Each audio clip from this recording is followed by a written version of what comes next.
Bien, nous allons peut-être commencer. Merci à vous d'être venus. C'est vrai qu'on a une concurrence importante, le court-métrage en face, dans la librairie elle-même, une signature de livres. Enfin bon, voilà. En tout cas, merci d'être là. Je vous présente Jean-Pierre Pape, donc, qui est le président du collectif Pauvreté Précarité. Éventuellement, il nous en dira un petit mot. Et moi-même, donc François Saint-André, je suis président d'Habitat Humanisme, qui travaille à l'insertion par le logement. Voilà. Il nous a semblé intéressant enfin, plutôt c'est la librairie des Volcans que je remercie, parce que sans eux, bien sûr, on ne serait pas là. Et il nous avait semblé intéressant de faire un petit point cet après-midi, ne serait-ce que parce que mardi dernier, à Paris, a été rendu le 22e rapport de la Fondation Abbé Pierre sur l'état du mal-logement en France. J'ai ramené là un exemplaire, c'est un gros bouquin, vous pouvez le commander, il est gratuit, il n'est pas en librairie parce que justement il est gratuit, c'est pas, voilà. Mais vous pouvez le commander ou aller sur le site de la Fondation Abbé Pierre. Et puis localement, bien évidemment, les questions du mal logement, elles se déclinent aussi. Localement, il y a une étude qui est en train d'être menée sur le territoire du Grand Clermont sur la demande sociale en logement. Mais j'allais dire, aussi bien le collectif Pauvreté Précarité que nous-mêmes Habitat Humanisme, nous sommes un petit peu aux premières lignes, j'allais dire, de trouver des moyens pour répondre à ces questions-là. Alors, je vais peut-être repasser la parole à Jean-Pierre pour dire qu'on pouvait faire deux temps dans notre présentation, nous, un petit temps de constat de ce qui se passe sur notre territoire, parce que on vous en parlera tout à l'heure sur les questions qu'on appelle les invisibles, par exemple. Et puis un deuxième temps qui me paraît aussi tout à fait important, c'est quelle piste de solution, si on peut dire, on pourrait trouver à ces questions de l'état du mal-logement en France, et en particulier sur notre territoire clermontois. Jean-Pierre. Merci. Un mot très rapide sur le collectif. Donc c'est une association en fait qui réunit 8 autres associations donc sur Clermont et sur le département en réalité.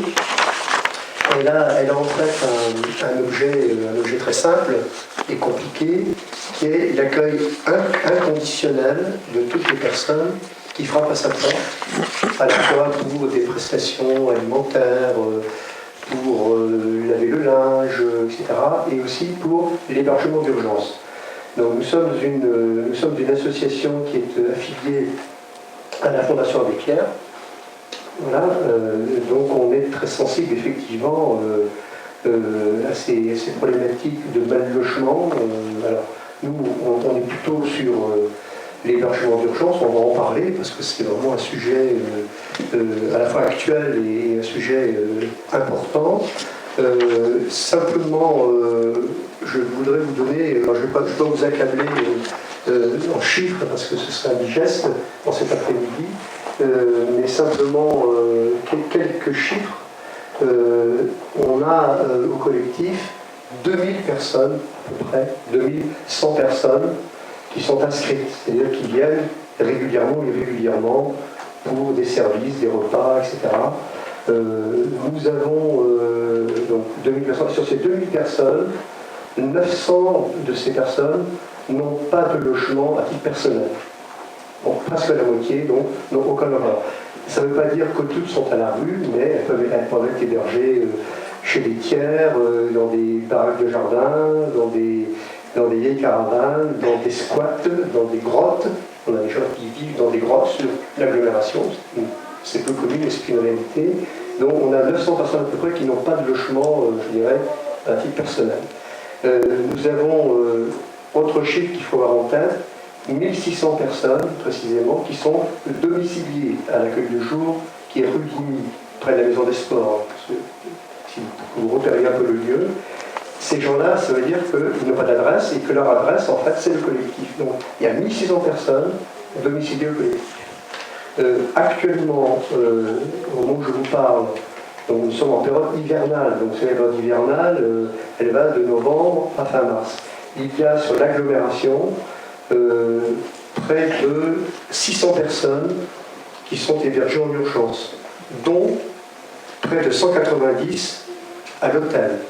Et d'ailleurs, j'ouvre une parenthèse d'ailleurs pour dire que nous avons un petit souci, enfin nous et l'État, nous avons un souci durant le festival du court-métrage, c'est que beaucoup de ces gens qui étaient à l'hôtel, effectivement, ont dû quitter l'hôtel, quitter les hôtels où ils étaient hébergés, pour laisser la place aussi aux festivaliers.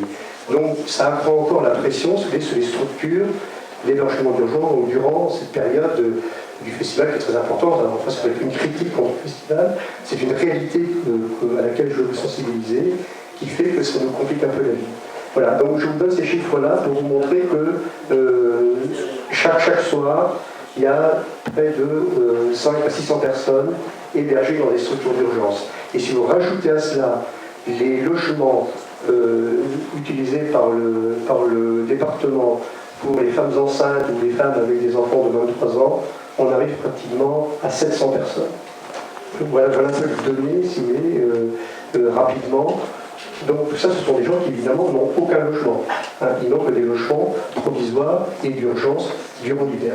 Voilà, je ne dis pas davantage, mais c'est des chiffres qu'il faut avoir présents à l'esprit pour savoir aussi de quoi on parle quand on parle, entre autres, de l'urgence. Alors ça ne résume pas toute la question du logement social, qui est bien plus vaste, mais je voulais insister, même faire une sorte de focus, si vous voulez, sur la problématique de l'urgence, qui en hiver est une vraie difficulté, nouvelle, sur notre agglomération. On pourrait peut-être préciser, donc c'est vrai que le collectif pauvreté précarité travaille beaucoup plus sur l'hébergement et sur l'urgence, mais la question du mal logement, c'est pas que l'hébergement d'urgence. C'est compliqué parce que tout ça c'est un peu mélangé dans la tête de beaucoup d'entre nous, mais il y a l'hébergement qui s'adresse vraiment à des gens qui sont, on va dire, pour parler un peu vulgairement, sans domicile fixe ou pas loin, ou qui logent dans des conditions de très très grande précarité. On les a appelés sur notre territoire les invisibles aussi, parce qu'il y a ceux que vous voyez qui font la manche dans la rue et vous pensez que ce sont eux souvent les gens en grande difficulté, mais il y a aussi tout un tas de gens que nous on a appelés dans ce qu'on a essayé de révéler comme étant des invisibles, ce que Jean-Pierre évoquait tout à l'heure, des gens qui sont dans des logements d'une très très grande précarité, qui logent dans des tentes, dans des parcs, vous ne les voyez pas, dans une grotte, comme vous le disiez tout à l'heure, etc. Et puis vous avez des gens qui sont en état de mal logement parce qu'ils sont dans des logements absolument indignes, insalubres, sans chauffage, voire sans eau, sans électricité. Ils ont quand même un toit, alors ils ne sont pas à la rue, mais ce sont des gens qui sont en très très grande précarité et très grande demande. Donc ce sont des gens, c'est tout à fait important. La Fondation Abbé Pierre, dans le rapport de cette année, estime qu'il y a en gros 4 millions de personnes en France qui sont considérées comme mal logées. Alors pas dans des logements trop petits, mal chauffés, mais qui sont vraiment vraiment mal logés. Parce que si on va sur le total général des gens qui sont en fragilité sur leur logement, c'est 14 600 000 personnes en France. C'est énorme. Et ce qui est un peu terrible, on en parlait avant de commencer le débat tout à l'heure avec Jean-Pierre, c'est qu'on en est au 22e rapport de la Fondation Abbé Pierre sur l'état du mal logement, et puis on a l'impression que chaque année on fait ce constat-là et qu'on n'arrive pas à remédier à cette question dans un pays aussi riche que le nôtre, quoi. Donc c'est un vrai problème. Donc localement, on n'est pas à l'abri, bien évidemment, de cette question-là. On est confronté à cette question-là, même si on ne la voit pas toujours. Il y a l'hébergement d'urgence, effectivement, sur lequel vous travaillez beaucoup. Il y a le logement social classique, que vous connaissez, que nous connaissons, qui sont les logements sociaux, les HLM. Mais il faut savoir qu'entre les deux, et ça c'est un peu notre créneau à nous, Habitat Humanisme, entre les deux, il y a des gens qui n'ont pas suffisamment de moyens pour prétendre au logement social classique, parce que dans le logement social classique, dans les attributions, on fait quand même attention à leur reste à vivre, et que quelquefois, malheureusement, le logement social est quand même cher, il faut le savoir. Pour certaines personnes, le logement social est quand même cher. Et donc, nous, Habitat Humanisme, mais d'autres avec nous d'ailleurs, nous essayons de trouver des solutions d'habitat pour sortir un petit peu les gens de la rue, on allait dire, après le travail que vous faites, et essayer de leur proposer un parcours résidentiel qui puisse les aider à s'insérer dans notre société. Voilà. Alors, bon, on pourra y venir. Je pense que ce sera intéressant de laisser une grosse part aussi aux questions, on le disait tout à l'heure, plutôt que nous, on parle là-dessus. Vous voulez peut-être rajouter quelque chose ? Simplement un petit commentaire, simplement pour vous dire que même les gens que l'on dit à la rue, en réalité, pour certains, ont des ressources. En général, la ressource, en général, c'est le RSA ou des allocations adultes handicapés, par exemple. Donc, pour un certain nombre, ils ont des ressources. Alors, vous savez qu'à la Fondation Abbé Pierre, dont notre association est membre, on milite pour que les gens à la rue puissent avoir un logement pérenne. Bon, ça, c'est l'objectif, mais vous savez, comme disait Jaurès, aller à l'idéal et comprendre le réel. C'est-à-dire qu'on ne passe pas de la rue ou d'un hébergement extrêmement précaire à un logement social dans le parc HLM. Il faut des phases intermédiaires, il faut des temps de stabilisation pour que les personnes qui sont prêtes à faire l'effort puissent passer de l'hébergement d'urgence ou de la rue à un logement un peu plus pérenne. Et comme François le disait, c'est là, si vous voulez, que dans la chaîne du logement social, il y a à l'évidence un manque. C'est vrai que vous savez que les HLM, que les bailleurs construisent des logements très sociaux, avec un loyer relativement faible. On appelle ça c'est les logements qui sont construits, alors c'est un peu du jargon, avec des PLAI, qui sont des prêts qui permettent aux bailleurs sociaux de parvenir à des loyers assez faibles. Mais ces loyers restent encore trop chers pour les gens à faibles ressources. Pas que d'ailleurs les gens à la rue, mais aussi les travailleurs précaires. Vous savez que dans le parc social, on a des statistiques assez terribles d'ailleurs sur la précarité de l'emploi sur l'agglomération et sur le nombre de personnes à contrat de travail précaire dans le parc social. Il y a également un autre phénomène, c'est les personnes âgées ou les retraités à faibles ressources, pour qui les loyers, effectivement, dans le parc social, peuvent être élevés. Donc, si vous voulez, pour revenir aux gens en grande difficulté, en grande précarité, on ne passe pas d'une situation de grande précarité forcément à un logement social un peu classique. Il faut passer par des paliers, par des phases de transition, avec un accompagnement social important pour préparer les gens à habiter dans un logement social. Voilà. Et c'est là, si vous voulez, que dans le chaînon du logement social, enfin, en tout cas c'est notre sentiment, dans la chaîne du logement social, c'est là qu'il manque quelque chose. Et ça fait des années ça fait près de 20 ans pratiquement, que cet argument-là, si vous voulez, est répété, est plaidé, et on a beaucoup de mal, effectivement, à avancer sur cette question. Je voudrais revenir sur quelques chiffres qui ne sont pas inintéressants, parce que c'est vrai qu'on vit souvent dans des cocons, on a du mal à se rendre compte de la réalité, y compris sur notre territoire. J'ai des chiffres là qui sont tout à fait récents. Sur le territoire de l'aire urbaine de Clermont, donc voilà, c'est les statistiques INSEE qui sont comme ça, il y a plus de 11% de ménages qui sont en dessous du seuil de pauvreté. 11%, c'est énorme, enfin je veux dire, on ne se rend pas compte, quoi. Ça, je pense que ça, c'est sur le territoire du Grand Clermont. C'est sur le Grand Clermont, mais quand vous mettez la focale sur Clermont-Ferrand, par exemple, ou sur Aulnat, ou sur Lyon, vous arrivez à des chiffres beaucoup plus forts. Par exemple, si vous faites une focale sur les quartiers nord de Clermont ou sur Saint-Jacques, vous arrivez à 19%. Non, plus. Le quartier nord, c'est 33-45%. 33%, oui. Vous arrivez à des taux de pauvreté supérieurs. Là, on raisonne par rapport à des moyennes. Tout à fait. Alors, c'est même pas sur Clermont, c'est sur le Grand Clermont, donc c'est un territoire qui représente 102 communes, si je ne me trompe pas. Et si vous faites des focales sur des quartiers ou sur Clermont, vous avez des pourcentages de taux de pauvreté qui sont très élevés. Il y a une différence aussi sur l'âge. Il y a les moins de 30 ans, c'est plus de 22% qui sont en dessous du seuil de pauvreté. C'est énorme. Enfin, je pense que quand on découvre ces chiffres, on peut être un petit peu horrifié et se rendre compte de l'ampleur de ce qu'il y a à faire, quoi. Voilà. Chamalières, les déchets avaient été loués à une un foyer d'adultes handicapés sur Chamalières, le Richelieu, ça s'appelait.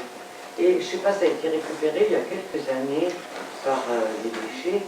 Qu'est-ce que c'est devenu? Là, il y avait un grand nombre de chambres aménagées avec salle de bain chacune, des restaurants, enfin, salle de restaurant, des lieux communs, salle de ping-pong, tout ce que vous voulez. Qu'est-ce que c'est devenu? Donc on nous dit que ça a été vendu. Jean-Pierre, vous avez d'autres informations, non? Non, je ne connais pas du tout. Non, je ne peux pas répondre. Le 92, oui, ils en sont, parce que là, il n'y a plus de rien. Ah si, non, 92... C'est tout occupé, là. Oui, enfin, Non, il y a les gravanches qui restent une... Les secteurs militaires, ça sert à l'entraînement militaire. Non, c'est pas... Il n'y a rien de... Et les bâtiments anciens logements de fonction sont dans un tel état qu'ils ne sont pas du tout utilisables. En revanche, comme partout, il y a des locaux vacants sur Clermont et l'agglomération.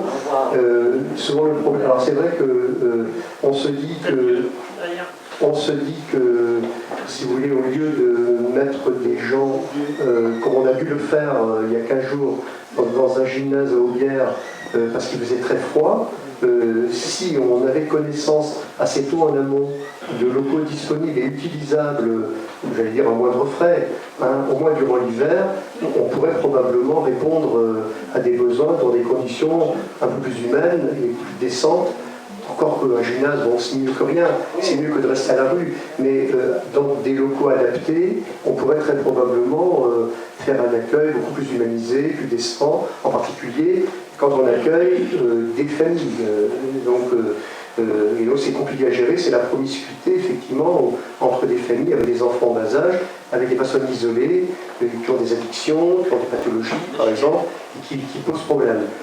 Mais on sait qu'il y a des locaux vacants. On avait avec une collègue qui est en face de moi, on avait quelques projets sur un local, enfin sur un ensemble immobilier important en plein centre de Clermont. Bon, il se trouve que ce lieu est squatté depuis le mois de décembre, donc pour le moment c'est un peu bloqué, on ne pourrait pas faire grand-chose. Mais on sait par exemple qu'à Romagna, par exemple, il y a l'ancien lycée professionnel de Romagna qui est vide pour le moment, qui pourrait tout à fait, entre autres, je ne dis pas que, voilà, qui pourrait tout à fait être utilisé, un magasin de CRS à Aubière qui pour le moment est vacant, qui pourrait aussi être utilisé.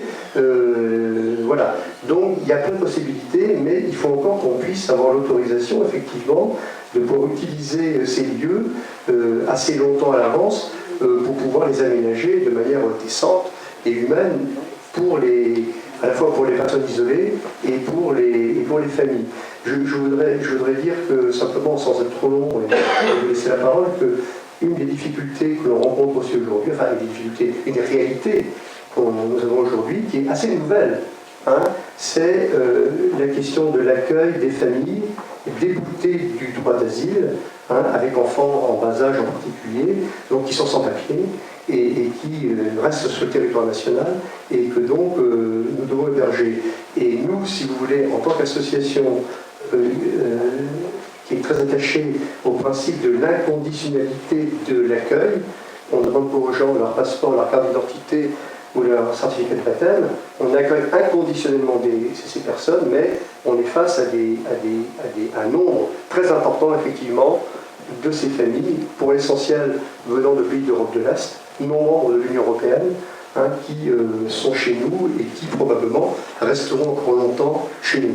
Donc là, on est face à des grandes difficultés qui dépassent ce que nous savons faire. C'est des problèmes qui sont plus globaux et politiques avec un grand P, je dirais. Mais nous, en tout cas, on les accueille et on fait le maximum de ce qu'on peut faire. Mais on ne sait pas à nous de trouver des solutions pérennes pour ces personnes. Sur la question de bâtiments vacants ou de logements vacants, nous, Habitat Humanisme, on arrive à travailler avec ce qu'on appelle l'établissement public foncier qui nous met à disposition un certain nombre de maisons, par exemple, qui sont préemptées par les collectivités et qu'on réhabilite dans le cadre de ce qu'on appelle un bail à réhabilitation. Mais à ce moment-là, on est dans un logement, on arrive à réhabiliter le logement, il devient tout à fait décent et même de très très bonne qualité, et là on peut loger des familles. Mais c'est encore un petit peu, j'allais dire, marginal, parce que on n'a pas nécessairement tous les moyens que peuvent avoir d'autres l'État par exemple. On parle de bâtiments vacants, effectivement il y en a un certain nombre. Sur un certain nombre de ces bâtiments, il y a des projets qui ont été déposés, qui sont en cours. Mais il y a un décalage en fait entre les normes de qualité, etc., qui sont exigées des propriétaires, et puis le côté urgence. On ne peut pas loger des gens, même en urgence, dans un local conseil. Pourtant, c'est un énorme bâtiment où il y aurait des possibilités, mais il n'est pas, au moment où on parle, aux normes de sécurité pour héberger les personnes. Mais en revanche, on sait qu'il y a des locaux, vacants qui, à moindre frais, pourraient tout à fait être utilisés. Quoi, voilà. Oui, on parle beaucoup des choses d'urgence, mais je crois que le fond est aussi du côté du manque absolu de logements sociaux. Bon. Alors, je me souviens d'une interview de M. Adenau, Dominique Adenau, de 2001, où il disait que la muraille de Chine ne devait pas être détruite. Bien. Et puis aujourd'hui, comme vous le savez, ça agite un peu, disons, le Landerneau, la muraille de Chine va être détruite. Et là, il y a une perte sèche de plus de 500 habitations, 500 logements, qui est absolument terrible, parce qu'aujourd'hui, à Clermont-Ferrand, il y a des milliers de personnes qui sont sur les files d'attente. Bon. Mais j'attends encore les chiffres qui me démontrent qu'une réhabilitation coûterait plus cher que... Sur cette question de la réhabilitation, Alain, si je peux me permettre de te couper, ça pose une question qui est très très importante, parce que la destruction, la démolition de la muraille de Chine entre dans ce qu'on appelle le plan de rénovation urbaine. Et dans le cadre du plan de rénovation urbaine, ils n'auront pas le droit de reconstruire des logements sociaux en lieu et place de la muraille de Chine. Le quartier Saint-Jacques étant très largement au-dessus des normes de pourcentage de logements sociaux, la destruction, la démolition de la muraille de Chine sera remplacée par des logements qui ne seront pas des logements sociaux. Alors ça c'est la première question, c'est-à-dire que c'est effectivement une perte sèche de 500 ou 600 logements. La deuxième question qui est posée derrière, c'est que actuellement sur le territoire de l'agglo, c'est sans doute là où on trouve les plus bas loyers en logements sociaux. Vous savez que quand on prétend à un logement social, selon l'ancienneté du logement, selon sa localisation, c'est pas du tout les mêmes tarifs et les mêmes prix de loyer. Hein. Bon, certains d'entre vous le savent, j'ai été maire de Beaumont.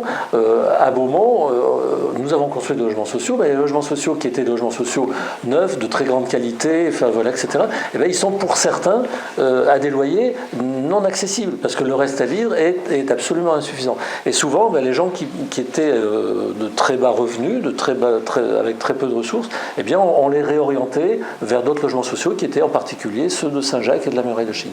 Avec la démolition de la muraille de Chine, on va avoir une perte sèche de logements sociaux à très bas niveau de loyer. C'est tout. Dans intervention, Catherine.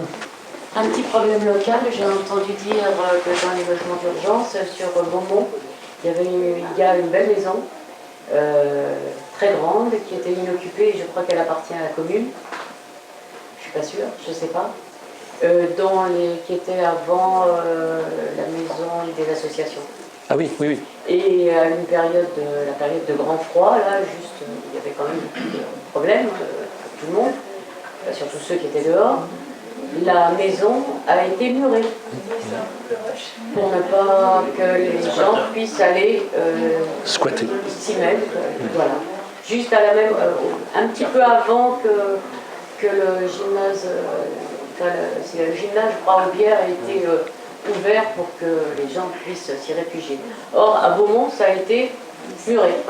Ça rejoint les mêmes préoccupations qui ont été évoquées tout à l'heure, voilà, de logements qui sont vacants et qui, ne serait-ce que pour la période de grand froid, pour être mis à disposition sans trop de difficultés, effectivement. Voilà. Donc, moi, je voulais savoir, ce qu'elle est devenue, ce qu'elle va devenir. Elle va être démolie. Mais est-ce qu'il y a un débat là, sur ce sujet? En conseil municipal? Non, enfin, au conseil municipal et ailleurs. On connaît tous une série de lieux, c'était ma question Est-ce tout que à ces l'heure. lieux ne sont Est-ce pas qu'il y a des aux normes? lieux où Mais est-ce se débat cette question on peut des normes? débattre de Oui. ce sujet et où? Il y a simplement un petit éclairage. Alors là, je parle vers mes responsabilités au professionnel un peu moins de 2 ans maintenant. Il y a quand même un élément, si vous voulez, intéressant. ici et ailleurs, hein, c'est pas propre à Clermont-Ferrand, c'est le fait que quand l'agglomération soit désormais une communauté urbaine, ça va renforcer. Alors elle avait déjà des compétences en matière de logement et d'habitat, mais là, elle les assume véritablement. Et c'est vrai que ces questions de logement et d'habitat, de logement vacant, de bâtiments vacants, est une problématique, en tout cas c'est ma vision de citoyen, si vous voulez, hein, et président d'une association, c'est des problématiques qui ne peuvent être traitées, non pas au niveau communal, hein, c'est plus possible, mais au niveau communautaire.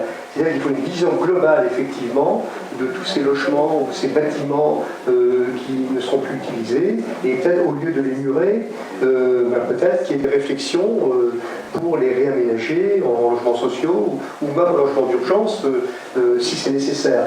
Donc il n'y a que comme ça, c'est qu'on aura une vue globale. On ne peut plus traiter le problème commune par commune, hein, c'est vraiment trop limité. Alors je ne sais pas si je réponds à votre question.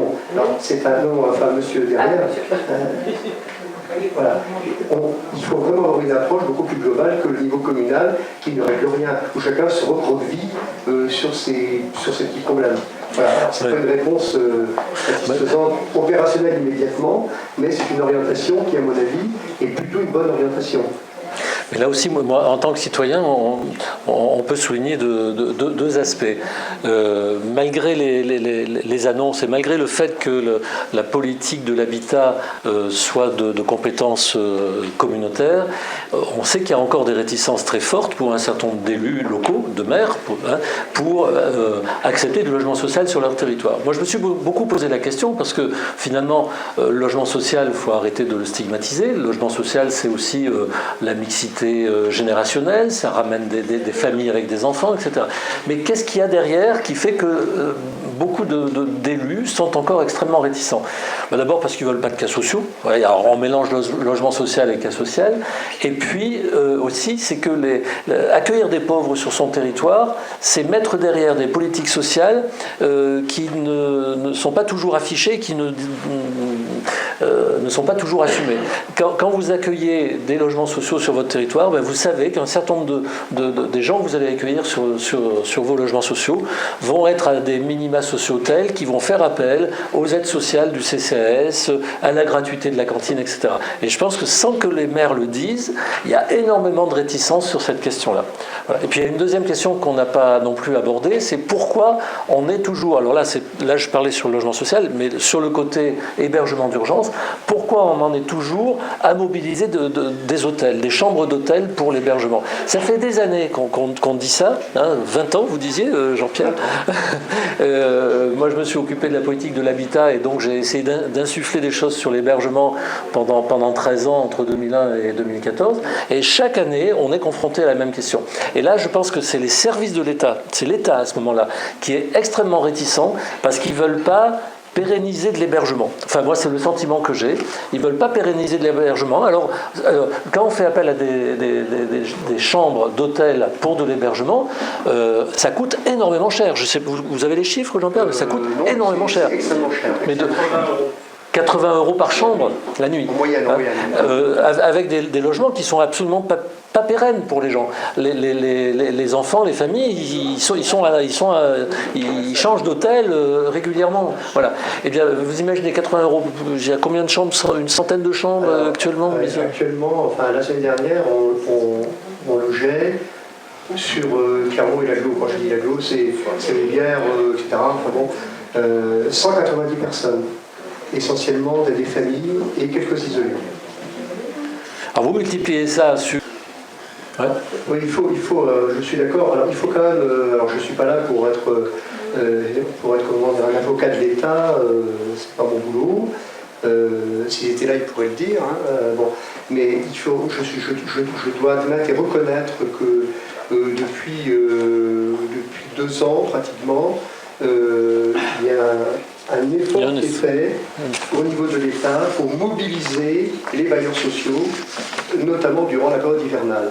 Et aujourd'hui, il y a des bailleurs sociaux comme Logidome, enfin le plus important, je pense à Office notamment et Logidome, qui font de réels efforts pour mettre des logements vacants. Il faut savoir que les bailleurs sociaux ont en fait des logements vacants. Exemple concret, les 5 logements que nous louons en office à Vermignan, c'est des logements vacants, c'est des F3 vacants depuis 3 ans, 4 ans, qui sont en vente. Hein, c'est des logements du parc social en vente et qui ne trouvent pas preneur en réalité.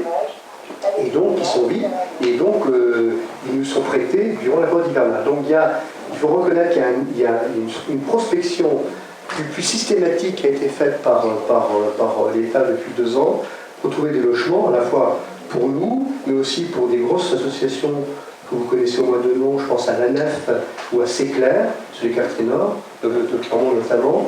Il y a eu un effort assez important en appartement. Ça ne règle pas tout, il y a encore trop de gens à l'hôtel, mais il faut savoir que l'État n'est pas, enfin, en tout cas pour ce qui est de l'État local, si je puis dire, lui, il gère les budgets.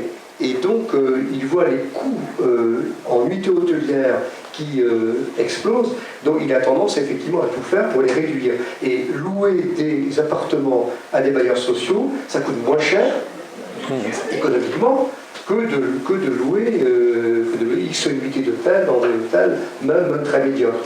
Donc économiquement, je dirais que budgétairement, l'État a tout intérêt également à rechercher des appartements vacants, et ça existe, ou également dans le parc privé, parce qu'on évoque le parc social, mais il y a également beaucoup de logements vacants dans le parc privé. Alors là, il faut être très prudent parce qu'il y a aussi des marchands de sommeil sur Clermont, donc il faut faire extrêmement attention à la typologie de ces logements. Mais il y a un potentiel très important compte tenu de la vacance dans le parc social et dans le parc privé. Voilà. Et alors, ça ne répond pas à toutes les problématiques, mais on peut progresser, éviter de mettre des gens à l'hôtel, voire éventuellement au gymnase durant l'hiver. Simplement un dernier point sur les gymnases qui révèle quand même la difficulté pour les maires. Alors je ne vais pas faire le procès des maires, parce que j'ai travaillé pendant une dizaine d'années avec eux sur l'agglomération clermontoise, mais moi je note que quand le préfet interroge à la fin de l'été les maires de l'agglomération pour leur demander s'ils sont prêts à mettre des logements, à mettre des gymnases de faute de mieux à disposition en cas de grand froid, cette année, il y a 2 communes qui ont répondu positivement, c'est la commune d'Aubière et la commune de Romagna. Donc sur 21 communes, 2 communes, Romagna et Aubière, ont dit banco, on est prêt. Et Aubière, effectivement, a dit banco quand il s'est agi, il y a 15 jours, de mettre un gymnase à disposition. C'est pour vous dire aussi que même la question je dirais, qui a l'urgence, elle pose problème aussi aux élus. Alors, je n'ai pas de jugement de valeur sur leur position, mais je fais un constat. La question des femmes battues, il y a un constat qui a été fait, c'est que offrir des chambres d'hôtel à des femmes battues qui partent, qui font la démarche de partir, et souvent avec leur môme et leurs gamins, eh bien c'est pas une solution. Il faut vraiment un encadrement, il faut un accompagnement, et c'est dramatique parce que comme on n'est pas en capacité de répondre à cette demande en logement d'urgence, eh bien, il y en a un certain nombre de ces femmes qui ont pourtant fait la démarche de partir, qui sont obligées de revenir au domicile conjugal. Vous pouvez imaginer ce que ça représente. Oui. C'est assez terrible. D'autres questions? Ou Jean-Pierre, vous voulez... Simplement, sur les femmes battues ou victimes de violences à la maison, il y a des structures un peu pour les héberger. Et elles sont, semble-t-il, elles sont suffisantes. Mais je parle des femmes battues. Et c'est l'ANEF notamment qui a des locaux adaptés pour accueillir les femmes battues. Mais ce n'est qu'un des volets. Il y a toute la problématique également des femmes isolées, sans domicile, donc qui ont été qui sont divorcées, séparées, etc. Et ça représente un nombre de femmes extrêmement important sur l'agglomération. Je voulais vous signaler ça, et on constate depuis 2 ans une progression de ces femmes isolées, qui est un vrai sujet de réflexion. Oui.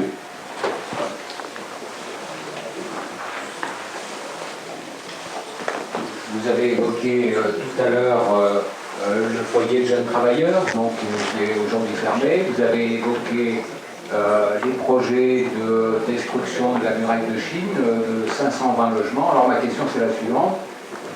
Combien de temps il faut, par rapport aux programmations actuelles de logements très sociaux, pour reconstruire 520 appartements Très long.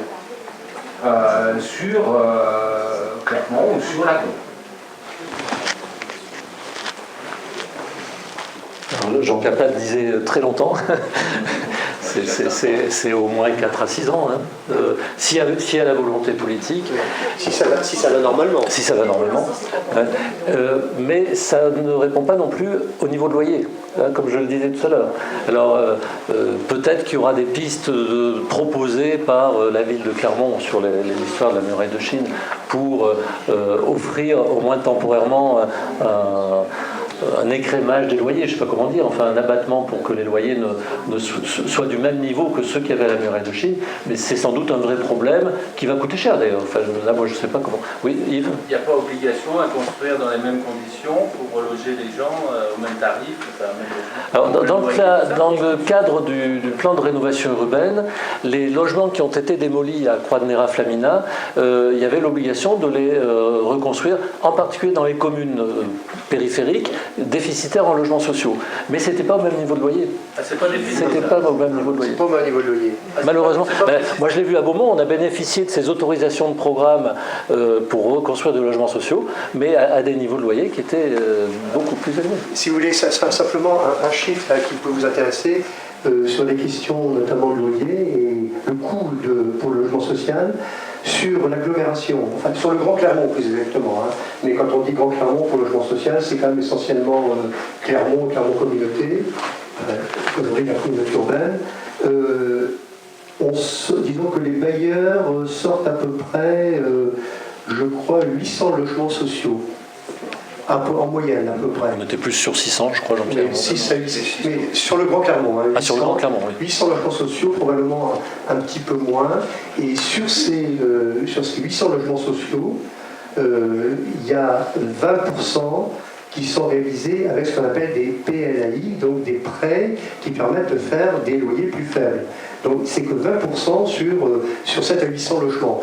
Donc, or, même aujourd'hui, des loyers de PLAI, compte tenu du coût de la construction, effectivement, du coût des normes, etc., fait que les loyers de sortie, effectivement, sont relativement faibles. Alors, ça pose la question, alors, il faut rajouter à ça une autre difficulté énorme qui est pointée sur les rapports de la Fondation Abbé Pierre et d'autres rapports, c'est à la fois le loyer, bien entendu, alors, c'est la question des APL, qui sont aussi un peu menacés, et c'est surtout la question des charges locatives, et en particulier la question des charges d'énergie, hein, compte tenu du fait que le coût de l'énergie, avec notamment les taxes qui affectent le coût de l'énergie, le gaz, l'électricité notamment, c'est vraiment, j'allais dire, la flambée.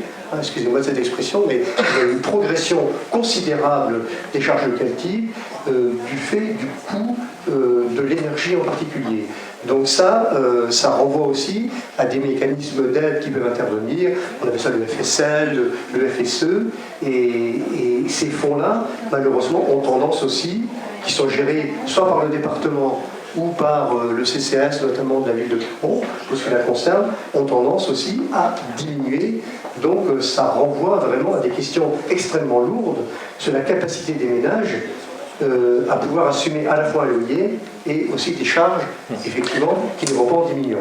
Sur la question des APL, alors aide personnalisée au logement, je ne sais pas si vous connaissez un peu ces mécanismes.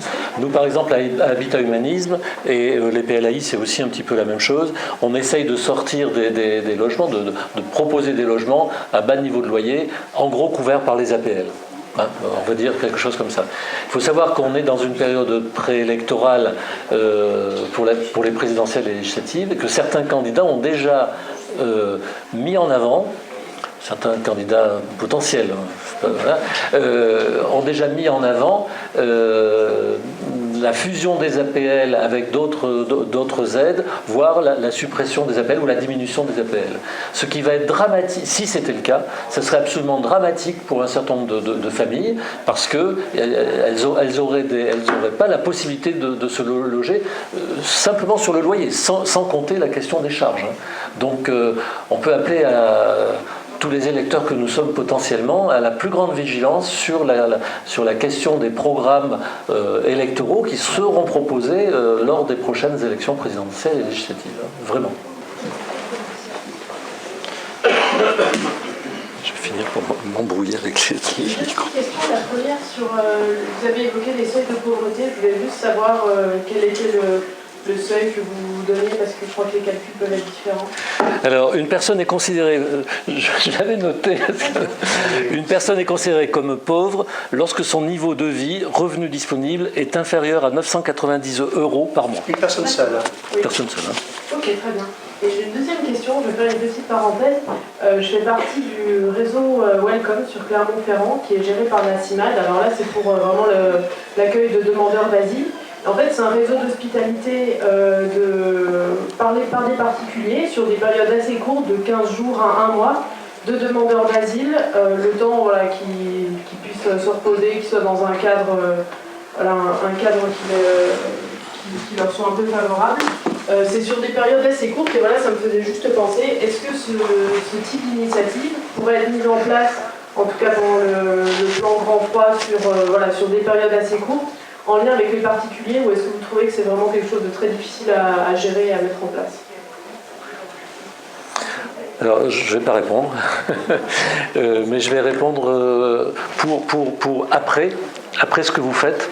Nous sommes en lien avec l'atelier logement solidaire que vous connaissez, et donc pour des logements plus pérennes où on peut passer effectivement des conventions avec atelier logement solidaire qui fait le suivi, l'accompagnement d'un certain nombre de familles. Peut-être qu'on n'en fait pas assez. Ce qui me donne peut-être l'occasion de dire aussi qu'est-ce que nous faisons Habitat Humanisme et comment les uns et les autres on peut s'inscrire. Alors il y a le côté politique au sens pur, et on n'est pas insensible bien entendu à la question politique, parce qu'il y a en jeu des choses extrêmement importantes. Cette question du logement, du mal logement, est quand même une des priorités de pour un pays développé comme le nôtre, donc c'est dommage que pas grand monde en parle peut-être au niveau des échéances électorales. Voilà. Mais au-delà de cette gestion, j'allais dire, politique, il y a comment tout un chacun on peut s'inscrire. Donc moi je fais un appel là. Nous sommes Habitat Humanisme, nous sommes une association, une fédération d'associations. Nous travaillons à proposer des logements à très bas niveau de loyer et à accompagner les gens dans le cadre de leur insertion par le logement. Et là, on a besoin de bénévoles. Donc voilà, je lance l'appel. Je m'étais promis de le faire. Nous avons besoin de bénévoles pour, en particulier, accompagner ces familles. Nous sommes actuellement 130 bénévoles. Nous avons actuellement à peu près 130 logements sur le territoire sur le Puy-de-Dôme. Mais nous avons besoin de gens qui nous aident à accompagner les familles, parce que, comme le disait Jean-Pierre, entre la rue, où les gens sont vraiment en désinsertion, et un logement beaucoup plus pérenne de type logement social, eh bien, il y a un accompagnement nécessaire. On ne remet pas les gens qui ont été désinsérés pendant des années, qui ont connu des galères terribles, l'alcoolisme, la maladie, etc. On ne les remet pas facilement dans un circuit normal, et donc c'est ce qu'on appelle l'insertion. Et nous, notre mission, c'est effectivement l'insertion par le logement. Donc voilà, chacun peut essayer de s'investir là-dedans. Je connais votre structure, enfin ce que vous faites. Je trouve que c'est extrêmement intéressant, parce que c'est des personnes privées, individuelles, qui sont partantes pour loger des gens, des réfugiés, voire même des gens à la rue, si j'ai bien compris. Alors en même temps, bon, après, c'est aussi, il ne faut pas sous-estimer. Alors je ne dis pas ça, je ne dis pas ça pour vous démoraliser. Je sais que vous avez une fois toute épreuve par rapport à ça, mais il faut faire attention quand même aux questions de responsabilité. Moi je connais des gens, alors ici comme dans d'autres départements, qui accueillaient comme ça des gens dans leur maison, de manière qui ont eu quelques déconvenues quand même sérieuses. Bon voilà, donc faire attention. c'est d'autant plus vrai, celui que nous, par exemple, qui sommes une association, mais on a une dimension quand même un peu institutionnelle, puisqu'on fonctionne avec des crédits de l'État pour l'hébergement d'urgence. Chaque fois, il faut savoir que dans toutes nos structures d'urgence, on a un travailleur social. C'est-à-dire qu'on fait de l'accompagnement social, par exemple, à la Maison des Bûches, où il y a 20 femmes isolées qui dorment le soir, il y a un travailleur social le matin et le soir pour accompagner ces femmes en particulier, pour leur permettre l'accès au droit, parce qu'il y a toujours des gens qui passent entre les mailles du filet, donc il y a tout un travail social pour l'accès au droit, pour aussi dialoguer avec les personnes, pour créer de l'empathie, créer du lien humain. C'est très important. On n'héberge pas comme ça, et puis on les surveille, on fait de l'accompagnement social dans les appartements que nous louons, au Chandiot, dans les bungalows, et place des Bûches. Ça, c'est systématique. On ne laisse pas les gens seuls, livrés eux-mêmes. On est avec ceux qui sont prêts à dialoguer, ceux qui veulent avancer. Il y a un travail social important. Et ça, c'est la plus-value que l'on apporte, si vous voulez, au fait d'héberger en urgence des personnes. C'est la plus-value de la mise à l'abri de ces personnes. Voilà. Et encore une fois, moi, ce que vous faites, je trouve ça à la fois très courageux, très intéressant. C'est complémentaire, finalement, mais il faut bien insister sur le fait que les gens que vous accueillez ont besoin d'être accompagnés par et il faut bien le reconnaître, et là peut-être vous ne serez pas d'accord avec moi, mais à un moment donné, par des professionnels de l'action sociale. C'est des choses qui ne s'improvisent pas, il y a des manières de dire, il y a des manières de parler, des manières d'appréhender les problématiques que les travailleurs sociaux, en général, savent faire. Voilà. Oui.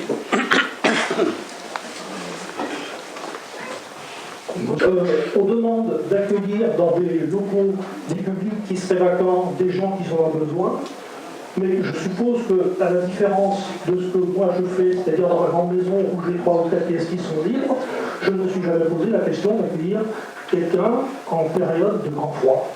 Donc est-ce que les politiques sont plus coupables que chacun d'entre nous? C'est la question que je voudrais mettre au débat. Jean-Pierre y a répondu en partie en parlant sur le côté professionnalisation. Enfin voilà, toute la bonne volonté doit quand même être, j'allais dire, travaillée. Nous, par exemple, Habitat Humanisme, on insiste beaucoup sur l'accompagnement nécessaire des personnes qu'on loge. Et cet accompagnement, on essaye, entre guillemets, de le professionnaliser un petit peu, parce que voilà, ça s'improvise pas nécessairement. Voilà. Alors, je voulais revenir peut-être par rapport à la question plus générale. Il y a aussi le regard qu'on doit porter à la pauvreté, voire à la grande pauvreté. La Fondation Abbé Pierre a insisté là-dessus le mardi dernier lors du rendu de son rapport, en disant qu'on avait quand même aussi une vision très... Je crois que vous le dites aussi, vous Jean-Pierre, on a quand même une vision, alors voilà, il y a peut-être un travail effectivement à faire là-dessus. On a une vision... très faussée de la pauvreté. S'ils sont à la rue, c'est qu'ils l'ont bien voulu. Ils ont qu'à se remuer les fesses et ils trouveront bien un petit travail, etc. etc. Or, en fait, je vous donnais les chiffres de la Fondation Abbé Pierre tout à l'heure, 4 millions de personnes en extrêmement grande précarité de logement. Sur ces 4 millions, je peux vous assurer qu'il y en a beaucoup qui n'ont pas choisi ce parcours résidentiel-là. Voilà. Je ne sais pas si j'ai répondu tout à fait à la question. Non, simplement, moi je voudrais dire une double chose. Alors je ne voudrais pas être acide de votre critique, mais je ne suis pas toujours certain que les politiques globales aient véritablement envie ou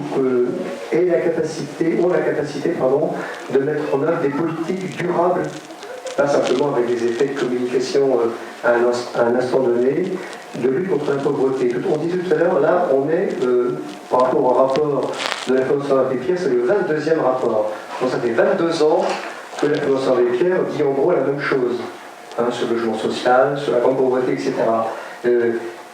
Ça a progressé, il ne faut pas non plus être entièrement négatif, mais on sent bien que la lutte déterminée, durable, et persévérante contre la pauvreté, véritablement, on peut se demander si c'est un véritable enjeu au plan politique.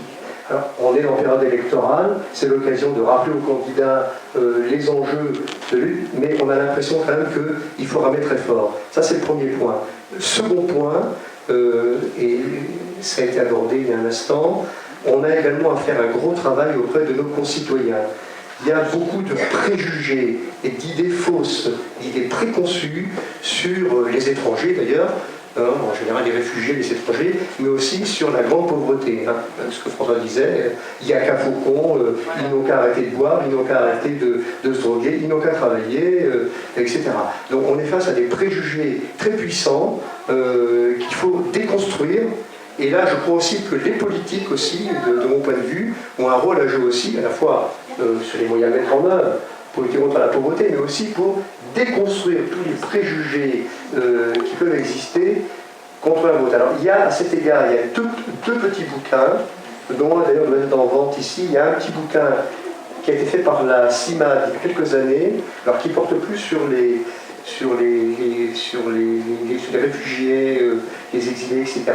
Et il y a également un petit bouquin épatant de ATSD Carmonde, les 100 questions, enfin les 100 préjugés, les 100 idées reçues sur la grande pauvreté et les 100 réponses qui vont avec. C'est remarquablement fait et je vous conseille effectivement, c'est pas un livre de chevet, mais je vous conseille vraiment, si vous ne l'avez pas, achetez-le, il n'est pas très cher, mais ça répond complètement à tous les lieux communs qui circulent et qui nous empêchent à la fois les élus, mais aussi nous, associations, on doit ramer très dur, effectivement, auprès du public pour montrer ce qu'on fait et défendre ce que nous faisons. Il y a madame qui voulait. Je voudrais savoir pourquoi, lorsque les réfugiés appellent le 115 pour avoir un hébergement le soir, on ne leur donne cet hébergement que pour une semaine. Alors, moi, je connais une jeune femme qui vient de Guinée-Conakry, donc qui, bien sûr, n'a pas de logement, elle n'a pas non plus de papier. Bon, et je suis allée un jour la chercher place des Buges. D'ailleurs, j'ai découvert qu'il y avait cet hébergement place des Buges. Mais chaque fois que je lui demande où elle va dormir, elle me dit je suis à tel endroit. Alors les chandios, c'est ce qu'ils doivent appeler les bungalows, je pense. Oui. D'accord, alors j'arrivais pas à savoir où c'était. Et elle me dit je reste là une semaine et après il faut que je rappelle le 115. Oui. Alors c'est la règle, alors je ne voudrais pas dire de bêtises, mais c'est la règle générale. Ça ne vaut pas que pour les réfugiés, ça vaut aussi pour les sans-abri en général. C'est-à-dire il faut qu'ils aient un hébergement, notamment en période hivernale, un hébergement pour une semaine. Et ils doivent effectivement, à l'issue de la semaine, faire une nouvelle demande au 115. Ça, c'est une pratique du SIAO, enfin qui est la structure qui gère le 115. C'est pour éviter que... en revanche, si vous voulez, les gens qui sont dans des appartements, je vois par exemple, nous on a 5 familles hébergées dans des appartements d'Argounian, elles sont hébergées dans ces appartements durant la totalité de la période hivernale, c'est-à-dire qu'elles sont là depuis le 1er novembre et elles sont là, en tout cas pour le moment, jusqu'au 31 mars. Donc elles n'ont pas eu de rupture dans leur hébergement. Mais pour l'hébergement dit d'urgence, c'est le rythme hebdomadaire, effectivement, qui est la pratique habituelle et ancienne. Est-ce qu'on a une idée, justement, des réfugiés qui arrivent de Guinée et d'autres pays d'Afrique?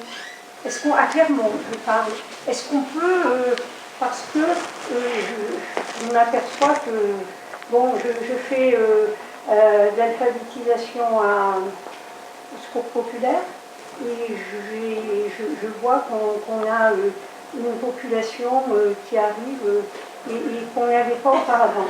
Alors, vous avez une population qui arrive et qui part. C'est-à-dire, on a affaire à des mouvements de population, des mouvements, ça va être excessif, à une grande mobilité de ces publics, notamment les Africains. Je vois par exemple, un accueil de jour, on a eu au printemps dernier, et durant l'été, beaucoup de familles qui venaient du Gabon, qui venaient du Guinée, ou des deux Congos, Congo-Brazzaville ou Congo-Kinshasa. Aujourd'hui, par exemple, on les voit beaucoup moins. En revanche, on voit arriver des familles d'Europe de l'Est, dégoûtées du droit d'asile, là, notamment des Roms qui viennent de Serbie, des Albanais, alors qui sont là pour des raisons ni religieuses ni politiques, mais pour des raisons liées à des systèmes de vendetta extrêmement élaborés en Albanie, hein, qui est une particularité malheureusement de la culture, si je puis dire, albanaise. C'est plutôt ça, si vous voulez. En revanche, côté pays, côté Afrique, on a beaucoup, alors on ne sait pas trop si c'est des jeunes, si c'est des mineurs ou des jeunes majeurs. On a là des publics là un peu incertains, assez nombreux, mais on a peu, pour le moment en tout cas, et ça peut arriver demain, hein, on a peu pour le moment, je vous parle, peu de familles avec enfants africaines. On a plus des jeunes isolés africains venant soit du Congo, soit de Guinée ou d'ailleurs. Voilà. Pour combattre les idées fausses et pour aller un petit peu peut-être aussi dans votre sens, je crois que c'est très important aussi peut-être de redire de quoi on parle. D'abord, si on rapporte à notre population en France, nous accueillons très peu de réfugiés par rapport à d'autres pays européens. La Suède, c'est, je ne sais plus, rapporté à la population, c'est peut-être 50 fois plus. Enfin, c'est énorme, quoi, c'est énorme. Alors que certains en font leur chou gras quand même, hein, de dire les réfugiés, les machins, etc. Les migrants, voilà. La deuxième chose, c'est qu'il y a un amalgame qui est fait sur ces questions-là. Vous avez les réfugiés, vous avez les sans-papiers, vous avez les migrants, les déboutés du droit d'asile. C'est des catégories, si je puis dire, qui sont extrêmement différentes. Un réfugié en France, c'est quelqu'un qui a une carte qui l'autorise à être de plein droit sur notre territoire. Et ça, quelquefois, c'est pas dit, y compris par les médias. Les grands journaux, des fois, ils font l'amalgame de tout ça. Et c'est pas un sans-papier. Un réfugié, c'est pas un sans-papier. C'est quelqu'un qui est de plein droit sur notre territoire. Et il a le droit de se déplacer comme il l'entend. Et voilà. Les gens qui viennent de l'espace Schengen de l'Europe, ils sont de plein droit sur notre territoire. Même si certains ont voulu leur fermer la porte à un moment donné. Voilà. Il y a un certain nombre de choses qu'il faudrait rétablir. Il y a un combat, j'allais dire, voilà, du sens des mots qui est important. Et la presse, y compris notre journal local, quelquefois. Mais pour le rétablir, il faudrait l'annoncer le soir à l'ouverture des JT ou sur les réseaux sociaux. Parce que la plupart des gens vont à la jeune fille dont je vous parle. La préfecture lui a délivré un papier pour rester jusqu'à fin décembre et maintenant jusqu'au mois d'avril. Ouais. Même s'il y a aussi quelques personnes qui ont des fois des paroles très dures, extrémistes, je dirais, sur la pauvreté, sur les associations d'ailleurs qui s'occupent de ces publics. Moi, je suis très frappé de voir, à la faveur d'ailleurs de l'ouverture du gymnase à Aubière, de voir l'élan de générosité. Oui. Mais vous ne pouvez pas savoir. On a dû refuser même que des gens viennent donner des vêtements et des choses de qualité. C'est pas des vieilles fringues, hein, des trucs de qualité. Il y a beaucoup de générosité. On a beaucoup d'appels, nous et d'autres, hein, de gens qui veulent être bénévoles parce qu'ils sont sensibles au problème, à la misère de ces gens. Moi, je coupe, Jean-Pierre, je me souviens à Beaumont, voilà, le soir où on avait ouvert le gymnase, donc il y a quelques années, quand j'étais maire, dès le soir même, il y a une dame qui est venue avec de la soupe pour tout le monde. Et personne ne lui avait rien demandé. Hein. Personne lui avait rien. Mais vous voyez, par exemple, on a même le phénomène, nous gérons également, notre association gère ce qu'on appelle la maraude, c'est-à-dire c'est une équipe, un travailleur social et deux bénévoles qui se circulent sur Clermont et l'agglomération à la rencontre des gens à la rue. Et on constate que dans un quartier de Clermont, il y a des citoyens de manière tout à fait, 2-3 personnes, souvent des jeunes d'ailleurs, hein, jeunes étudiants ou autres, qui dans leur rue ou dans les rues proches de leur domicile viennent apporter une soupe chaude, un repas, des fruits, etc. aux personnes à la rue. On a aussi, je vous le dis entre nous, on sait que sur Clermont, il y a une maraude identitaire, extrémiste, qui ne va qu'au contact que de certaines personnes, je vous laisse imaginer qui. Voilà, exactement, et qui boivent du vin. Voilà. Mais ça reste très minoritaire, mais donc je suis très fier quand même. Quoi. Et ça rend un peu optimiste quand même. Et c'est pour ça que je renouvelle mon appel au bénévolat. Voilà, si vous êtes tenté par le bénévolat, n'hésitez pas. Et j'ai une petite carte là qui est là. N'hésitez pas à nous contacter parce que je crois que c'est vraiment nécessaire et important. Puis c'est une réponse qu'on peut donner. Voilà. Je voudrais dire aussi parce que là, au-delà des réponses politiques. Hein, vous n'avez pas amené votre petite carte, Jean-Pierre? Voilà, mais je ne sais pas, sauf si vous avez une autre question. En tout cas, je crois qu'on peut vous remercier, se féliciter de ce débat, et puis voilà, que chacun, soit sur un plan plus politique, soit sur un plan plus personnel, on s'engage sur ces questions du mal logement. En résumé, on embauche des bénévoles. Donc, si vous connaissez, n'hésitez pas. Merci à vous.